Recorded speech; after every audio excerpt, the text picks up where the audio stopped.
6:52, it's the Wave 31 Fastcast. The top stories we're following as you head out the door. We begin with Stephen Dilsizian. Stephen. Bill, I'm here on U.S. Highway 231 and Bob Wade Lane, where a serious crash is really affecting traffic right now. I'm going to go behind the camera and give you a quick look at the scene. That is a car on the side of the road that was heavily damaged, and they've been able to just get the car ready to get towed away now. Traffic heading northbound is moving perfectly fine. You can see there's not even a car on the road actually right there. But if we move over to southbound, that's where traffic is at a standstill. I tried speaking with Huntsville police. They wouldn't tell me any information about if there was an injury or anything like that. It looks like they're actually towing the car out right now. Guys, back to you. Let's go live right now to Washington, D.C. President Trump urging Democrats this morning to pass a spending bill that includes funding for the border wall. The bill was passed by the House late last night. Should a partial shutdown occur, it will affect the Marshall Space Flight Center and some contract workers on post at Redstone Arsenal. The deadline is midnight tonight. Should a shutdown occur, the U.S. Space and Rocket Center will not be affected. It's a state agency, not federal, so they would remain open. Leaders at the center say the holidays are their busiest time of the year.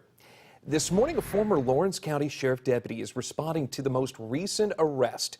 Tim McWhirter said he is in shock and was unaware of any other charges against him, and his attorney is working to find out how they were or where they came from.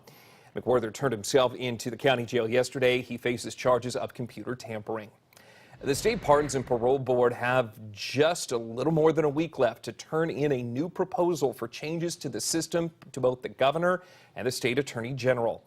State Attorney General Steve Marshall told Wave 31 that if the changes are not what they want to see, they could begin the impeachment process for all members of the parole board. Will. This morning, Pope Francis is vowing that the Catholic Church will, quote, never again cover up sexual abuse by clergy, saying that abusers should, quote, convert and hand yourself over to human justice and prepare for divine justice, end quote. The Pope is preparing for a summit in February to deal with how they should deal with sexual assault or sex abusers. Today is the visitation and funeral for the Buckhorn High School senior killed in a car crash this week. Visitation for Jordan Collier begins at 3, runs until 6 this afternoon at Laughlin Funeral Home. That's on Bob Wallace Avenue in Huntsville. Her funeral will immediately follow. School officials at Huntsville Junior High will reveal just how much money they raised in honor of this young man, a classmate, who died from complications of cystic fibrosis. The money will go to a local charity. They held a penny drive in memory of Aaron Masterson, who passed away last year from the flu, and he fought this lifelong battle with cystic fibrosis. A record-breaking number of people expected to hit the road today for holiday travel. AAA estimating 100 million people going to be taking a trip by car this holiday. A 4.5% increase compared to a year ago. Lower gas prices thought to be a major contributor to this record-breaking number of drivers.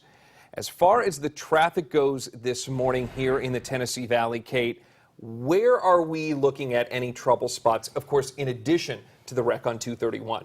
There is a wreck on I-65 just outside of the Way 31 coverage area, but those are the southbound lanes that are impacted. So if you're traveling outside of the Tennessee Valley, heading to Nashville and points north, you'll be just fine. The biggest issue that I've got currently is still what's been happening here along 231. The southbound lanes are severely impacted right now. Traffic is backed up, and we have the most recent update is that we have the truck that was impacted in the wreck on a wrecker that is going to be towed away, and we should see all of this congestion start to improve, I would say, within the next few minutes.